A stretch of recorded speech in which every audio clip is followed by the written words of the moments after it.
আমাদের সঙ্গে এই মুহূর্তে রয়েছেন জাতীয় মহিলা কমিশনের সদস্য অর্চনা মজুমদার। আজকে আমরা দেখলাম অর্চনাদি, যে ঘটনা কসবা ল কলেজে একজন পড়ুয়াকে ধর্ষণ করা হলো এবং তিনজনের বিরুদ্ধে এখনো পর্যন্ত অভিযোগ উঠছে, এবং ওই তিনজনের সঙ্গে শাসক দলের ছাত্র যে দল রয়েছে টিএমসিপির, তার একেবারে যোগাযোগ রয়েছে। এই গোটা বিষয়টাকে ঠিক আপনি কিভাবে দেখছেন? দেখে কি হবে বলুন তো? যে মেয়েটা কলেজে লেখাপড়া করতে গিয়ে আজকে গণধর্ষিতা হলো, সে গেল, আওয়াজ উঠলো, আপনারা মিডিয়া করছেন, 15 দিন বাদে ওই আরজি করের মেয়েটার দশা হবে। বিচার, এখানে বিচারের বাণী নীরবে নিভৃত কাঁদে, কিচ্ছু হয় না। আমি তো দেখছি প্রকৃত দোষী, প্রকৃত রেপিস্ট একজনের ফাঁসি হয়েছে আজ পর্যন্ত। সরকার দিতে পারে না, সরকারের সদিচ্ছা থাকতে হবে, বিচার ব্যবস্থার ভেতর ফাঁক ফোকরগুলোকে ঢাকতে হবে। আজকে আমরা সুমোটো কগনিজেন্স নিয়ে ডিজির কাছে সমস্ত ডিটেইল রিপোর্ট চেয়েছি, 72 ঘন্টার মধ্যে উত্তর চেয়েছি, এবং সেটা যদি না হয়, আমি ভিকটিম ওসির সঙ্গে কথা বলেছি। তিনি বলেছেন মেডিকেল করতে ন্যাশনাল মেডিকেল কলেজে নিয়ে গেছে মেয়েটিকে। আমরা 1-2 দিনের মধ্যে মেয়েটির সাথে দেখা করব, কথা বলবো। এবং 3 জন যথেষ্ট নাকি 3 জনের পেছনে আরো 10 জন রয়েছে, সেটাও আমরা খুঁজে বার করব। কারণ একটা কলেজের ভেতরে এই ঘটনা ঘটানোর মতো সাহস, আমরা যাকে বলি অকাত, সেটা কোত্থেকে আসে সেটা দেখতে হবে।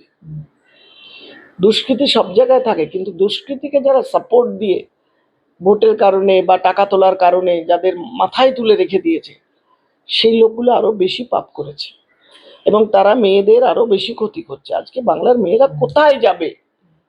সে কলেজে পড়াশোনা করতে যাবে না, হাসপাতালে ডিউটি করতে যাবে না, রাতে আইটি সেক্টরে চাকরি করতে যাবে না, সব জায়গায় তার নিরাপত্তা, তার সেফটি সিকিউরিটি আন্ডার কোয়েশ্চেন। সরকার কোনো চূড়ান্ত ব্যবস্থা নেবে না? এরকম চলতে পারে না। খুব দুর্ভাগ্যজনক, খুব হতাশাজনক, খুব চিন্তার, উদ্বেগের।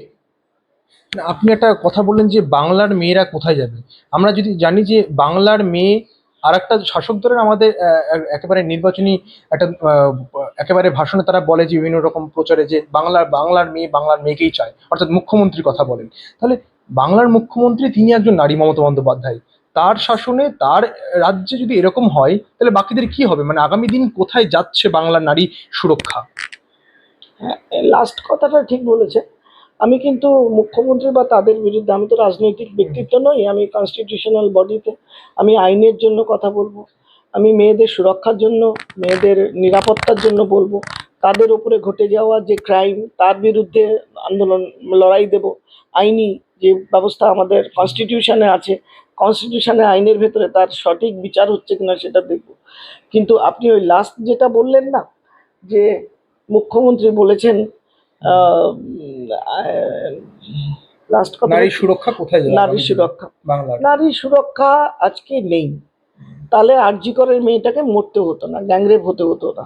আর তার মরে যাওয়ার পরে তার বডিটা, হয়েছে ঘটনা ঘটেছে, তার বডিটাকে তড়িঘড়ি করে থানার ওসি আর ডিজি পুলিশ আর হাসপাতালের সুপার এমএসভিপি পুড়িয়ে দিত না।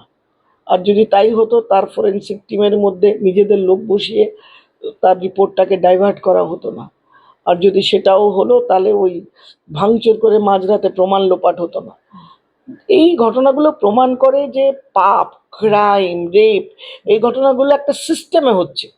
এই সিস্টেম কারাপশন পুরো শুরু থেকে আপনার পুলিশ প্রশাসন সিস্টেম সব কিছু একটা যেন দোষীকে ঢাকতে, ধামাচাপা দিতে ব্যস্ত, যার জন্য হচ্ছে না, বিচার হচ্ছে না, এবং যার ফলে এই ঘটনাগুলো একের পর এক এবং বেশি করে ঘটছে।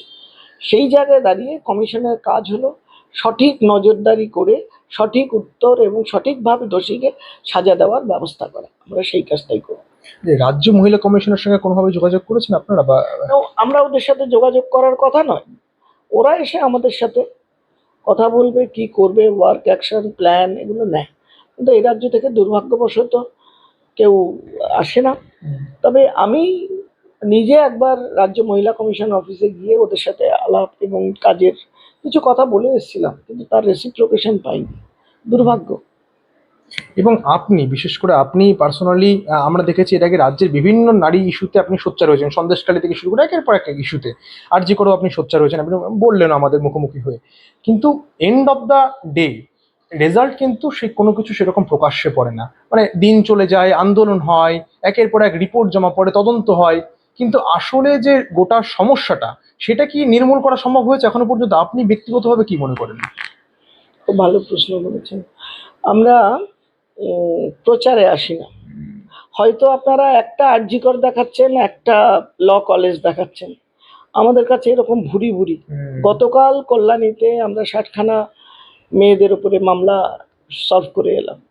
60 জনের মধ্যে অন্তত 57-58 জনের সলিউশন হয়েছে। পুলিশের আইও থেকে নোডাল অফিসারকে বসিয়ে যে জায়গায় পুলিশের অ্যাট্রসিটি, অ্যাপাথির কথা, সেগুলো তাদের ধরিয়ে প্রমাণ দিয়ে সেগুলো কোটানো হয়েছে। মানুষ, মেয়েরা বিচার পাচ্ছে যেখানেই যাচ্ছে। প্রতিটি জেলায় জেলায় যবে থেকে আমি 1 বছরে সমস্ত মেয়েদের সঙ্গে আমরা তাদের যে অভাব অভিযোগ আমাদের কমিশনের কাছে আসে, কখনো আসে না, নিজেরাই সুমোটো নিয়ে নিই, সমস্ত কেস আমরা করছি এবং তাতে আমরা বিচার দিচ্ছি এবং তাতে মহিলারা প্রচুর প্রচুর অনেক বেনিফিটেড হচ্ছেন। তাই নয়, আমরা পক্সো কেসে যাচ্ছি, আমরা পশ মানে কর্মক্ষেত্রে সেক্সুয়াল হ্যারাসমেন্ট তার উপরে করছি, প্রেগনেন্সি বেনিফিট, যে মেটারনিটি বেনিফিট টাকাটা দেওয়া হয় না, চাকরি থেকে ছাড়িয়ে দেওয়া হয়, সেগুলোতে দিচ্ছি। প্রচুর ভুরি ভুরি কমিশনের থেকে মেয়েরা উপকৃত হচ্ছে। তাই তো ভরসা করে 40,000 case all over India pending before national commission, and we are working on it. এই 40,000ই আমরা সলভ করবো 1 বছরে, এবং সেই প্রতিজ্ঞা নিয়ে 24 ঘন্টা কাজ করছি। এখান থেকে একটা বিষয় উঠে আসে, মানে সমাজের এই ধর্ষণ একটা ব্যাধি, আমরা প্রত্যেকেই জানি এবং আপনারা সবসময় বলেছেন। এখানে এই শুধুমাত্র কি আইন বা প্রচার করে এটা কি সম্ভব, নাকি মেন্টালিটি যদি চেঞ্জ না করা যায়? বলেছি, আমি তো আবার বলছি যে সমাজের যে ডেটোরিয়েশন মানসিকতা, মেয়েদের কমোডিটি হিসেবে ইউজ করা হচ্ছে। কোনো একজন নেতা তার ফোনে ওসিকে ধমক দিচ্ছেন মহিলাদের অশ্লীল কথা বলে। তো এই মানসিকতা থেকে মুক্তি পাওয়া, সমাজের দৃষ্টিভঙ্গি পরিবর্তন করা, রাজনৈতিক নেতাদের দৃষ্টিভঙ্গি পরিবর্তন করা, পুলিশ প্রশাসনের অনেক বেশি প্রম্পট হওয়া, দোষীদের শাস্তি দেওয়া, তারপরে এছাড়াও অনেক প্রোফাইল্যাকটিক নানা ধরনের ব্যবস্থা নেওয়া। এগুলো না করলে আইনের ফাঁকফোকর দিয়ে এরা বেরিয়ে যাচ্ছে এবং এগুলো ঘটছে। সরকারকে নিজের থেকে এই কাজগুলো এগিয়ে আসতে হবে, কাজগুলো হাত দিতে হবে, মেয়েদের নিরাপত্তা এনশিওর করতে হবে। দিস ইজ বেসিক, সরকারের প্রথম দায়িত্ব মেয়েদের নিরাপত্তা দেওয়া। একটা শেষ বিষয় জানতে চাইবো, শেষ বিষয়।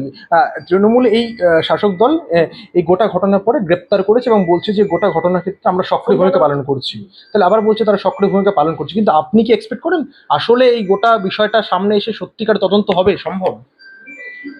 দেখুন, আমরা বাংলার মানুষ, আমি তো কমিশন থেকে বলছি না, বাংলার মানুষ, মেয়েরা আমরা দেখেছি সরকার সবসময় কেস নিচ্ছে, পুলিশ অ্যারেস্ট করছে, কিন্তু আলটিমেটলি কারো ফাঁসি হচ্ছে না। যতক্ষণ না কামদুনি থেকে আরজিকর থেকে আপনার এই একটা ফাঁসি হচ্ছে, দুটো রেপিস্ট শেষ হচ্ছে, আমরা বিশ্বাস করি না মেয়েদের ওপর অত্যাচারের কোনো বিচার হচ্ছে। আমাদের সঙ্গে ছিলেন অর্চনা মজুমদার, জাতীয় মহিলা কমিশনের সদস্য। আরো খবর দিতে চোখ রাখুন আজ বাংলার পর্দায়। ক্যামেরা সিদ্ধার্থর সঙ্গে দীপন সরকার, আজ বাংলা।